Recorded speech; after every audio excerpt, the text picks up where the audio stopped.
안녕하세요. 사랑하는 성도님, 영혼의 샘물, 은혜의 자리에 오심을 환영하고 축복합니다. 생명의 주님이 우리와 함께 하십니다. 우리와 함께 하시는 주님을 찬양합니다. 기도합시다.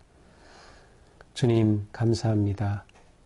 오늘도 우리에게 새날을 주시며 주님의 생명의 말씀으로 초대하여 주시니 감사합니다. 오늘도 주시는 주님의 말씀으로 저희들을 세워주시고 깨닫게 하시고 주님의 생명과 진리의 길로 인도하여 주시옵소서. 이 시간 주님의 말씀을 읽고 묵상할 때 성령님 오셔서 밝혀 주옵소서. 눈을 열어 보게 하시고 귀를 열어 듣게 하옵소서. 마음을 열어 깨닫게 하옵소서. 깨달은 말씀대로 살게 하옵소서. 오늘도 생명의 말씀으로 채워주셔서 사순절 은혜의 길 승리하게 하여 주시옵소서. 예수 그리스도님의 이름으로 기도합니다. 아멘. 네, 오늘 말씀은 마가복음 5장 35절에서 43절입니다. 아직 예수께서 말씀하실 때에 회당장의 집에서 사람들이 와서 회당장에게 이르되 당신의 딸이 죽었나이다. 어찌하여 선생을 더 괴롭게 하나이까?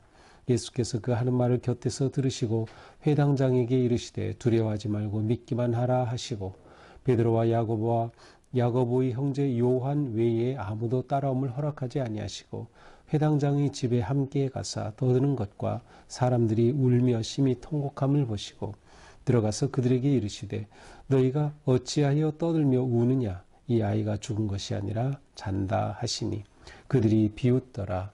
예수께서 그들을 다 내보내신 후에 아이의 부모와 또 자기와 함께한 자들을 데리시고 아이 있는 곳에 들어가사 그 아이의 손을 잡고 이르시되 달리다굼 하시니 번역하면 곧 내가 네게 말하노니 소녀야 일어나라 하심이라.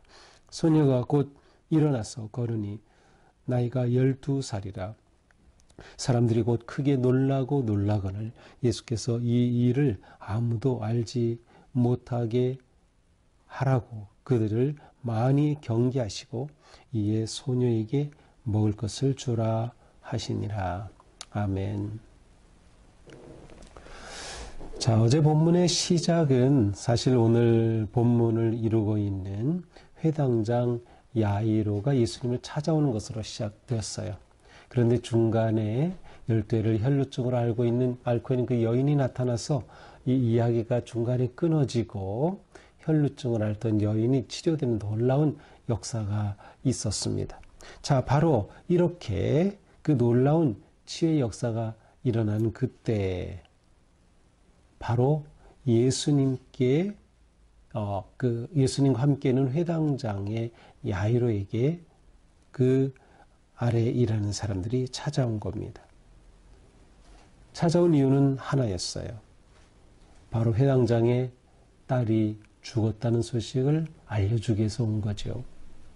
자, 어제 본문 처음 시작될 때 뭐라고 그랬어요? 회당장 중에 하나인 야이로라 하는 사람이 자기 딸이 막 죽게 되었으니까 예수님 와서 발 아래 엎드리면서 간곡하게 구하였어요. 제 어린 딸이 죽게 되었사오니 구원받아 살려주세요. 살려주세요.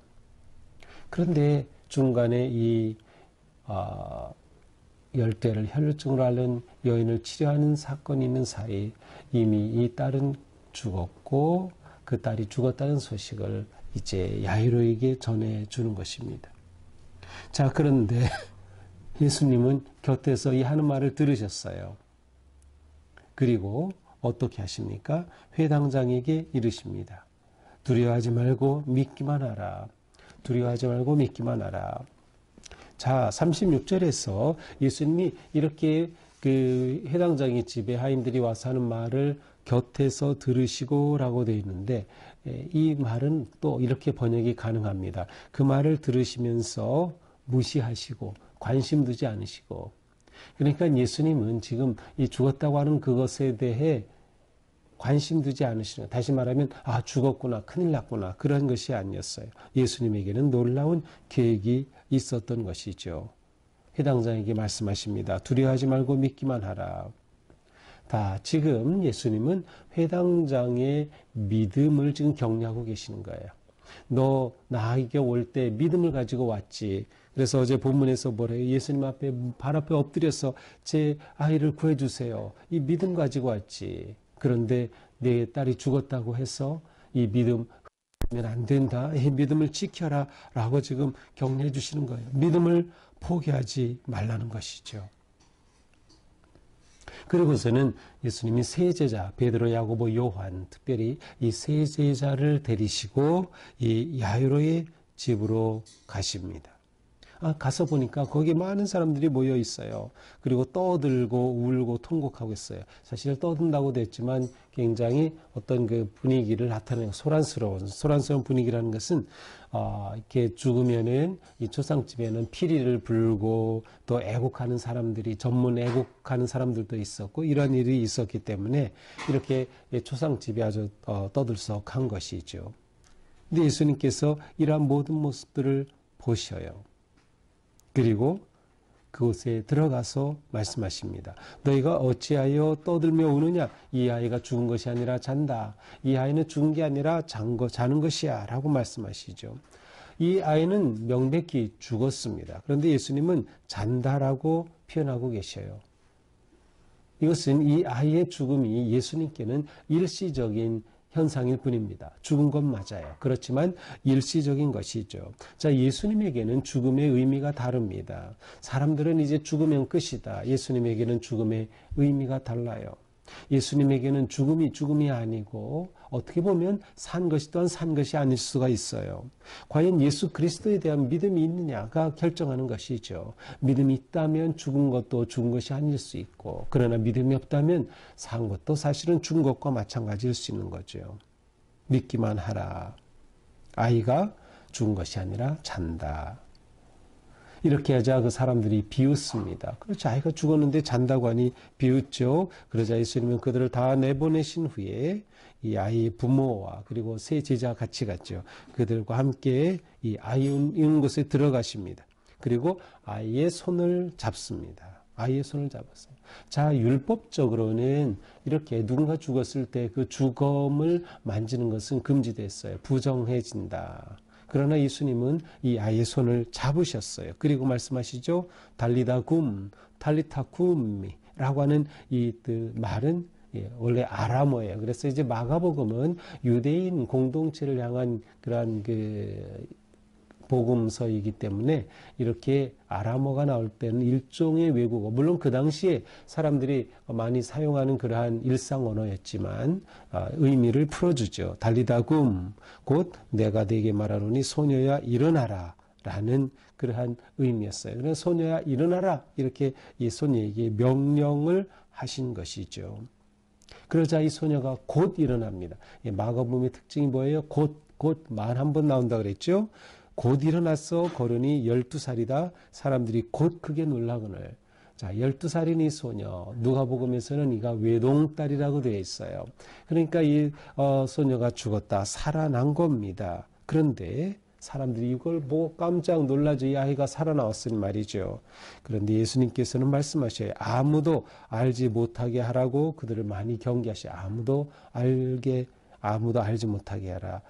마가복음에서 특별히 함구령 아시죠? 이처럼 놀라운 역사가 있을 때마다 예수님은 함구령을 내리셔요. 왜?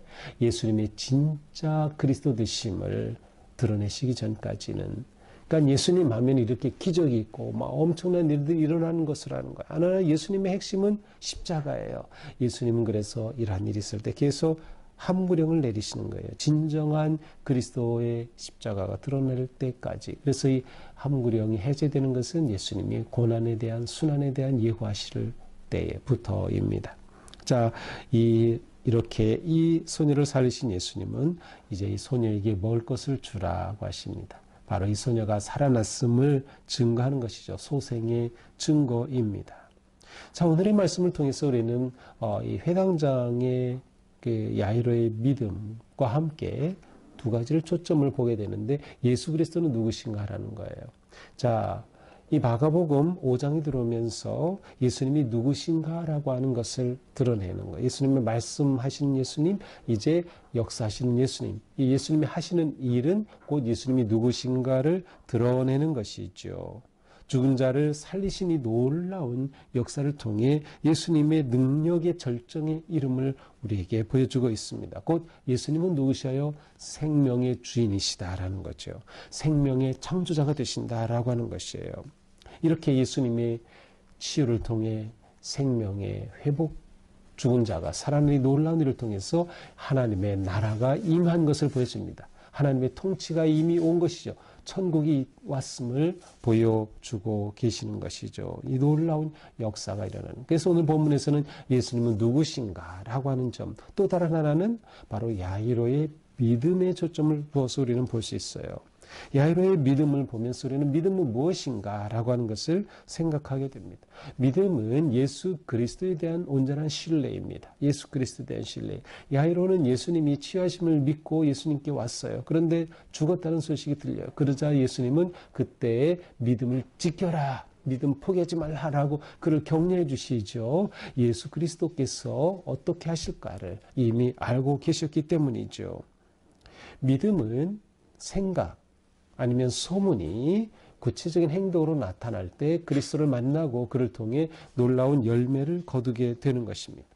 야이로는 이날 그의 믿음을 지킴으로 더 큰 믿음의 확장의 은혜를 경험했을 것입니다. 물론 그 전에 12회 혈루증으로 앓던 여인이 치유되는 것을 보고 희망을 가졌을 거예요. 야, 우리 딸도 치유될 수 있겠다. 이것 봐라. 그런데 죽었다는 그런 소식을 들었지만 예수님은 그의 믿음을 격려하시면서 놀라운 기적으로 이끌어 가시죠. 믿음은 갖는 것도 중요하지만 또한 믿음은 지키는 것도 중요합니다. 야이로는 이 믿음을 지켰어요. 예수님 믿음을 지키라고 하셨어요. 믿음을 포기하지 말라고 하시는 거죠. 너무도 중요하죠. 이 믿음이 무엇입니까? 두려움을 이겨내는 것이죠. 생명과 소망과 승리로 이끌어가는 이 놀라운 믿음의 능력을 우리는 결코 놓치면 안 됩니다. 자, 중요한 것은 오늘 본문에서는 야이로의 말이 하나도 안 나와요. 야이로가 예수님을 불렀는데 야이로의 말은 하나도 안 나오고 다 예수님의 말씀만 나오고 있어요. 무엇을 보여줍니까? 야이로는 이 모든 일에 대해 예수님께 완전히 맡긴 겁니다. 예수님 주도하시는 거예요. 예수님이 주어가 되는 거예요. 야이로는 빠져있는 거예요. 이것이 믿음의 또 하나의 모습이에요. 오직 예수 그리스도만 드러나는 것, 자신은 뒤로 물러있는 것, 오직 순종하는 것, 맡기는 것, 이것이죠. 절대적 신뢰함으로 주님께 온전히 맡겨드리는 이 놀라운 믿음이 이날에 놀라운 기적의 역사를 일으킨 것이죠. 과연 우리는 어떠한 믿음을 가지고 있나요? 그리고 우리는 그 믿음을 지키고 있나요? 우리는 사순절 기간 동안 이 믿음을 지켜내야 합니다. 우리의 삶에 온갖 위기와 도전이 있지만 그러나 그것에도 불구하고 믿음을 지켜가는 것, 이것이 우리가 또한 해야 할 삶인 거죠. 오늘 하루 우리의 삶이 주님 은혜 안에서 믿음을 견고하게 지켜가는 승리하는 하루가 되기를 축복합니다. 기도합시다. 주님, 오늘 우리에게 주신 은혜 감사합니다. 우리의 삶이 오직 주님을 향하고 바라고 신뢰하는 믿음을 지켜가는 삶이 되게 하여 주시옵소서. 끝까지 온전히 주님을 신뢰하고 어떤 상황에서도 믿음을 포기하지 않도록, 그래서 주님 주신 놀라운 은혜와 능력의 영광을 누리고 경험하는 승리의 삶 되도록 인도하여 주시옵소서. 예수님 이름으로 기도합니다. 아멘. 네, 오늘도 주님의 은혜 안에서 우리 삶이 아름답고 거룩하고 또 승리하기를 축복합니다. 사랑합니다.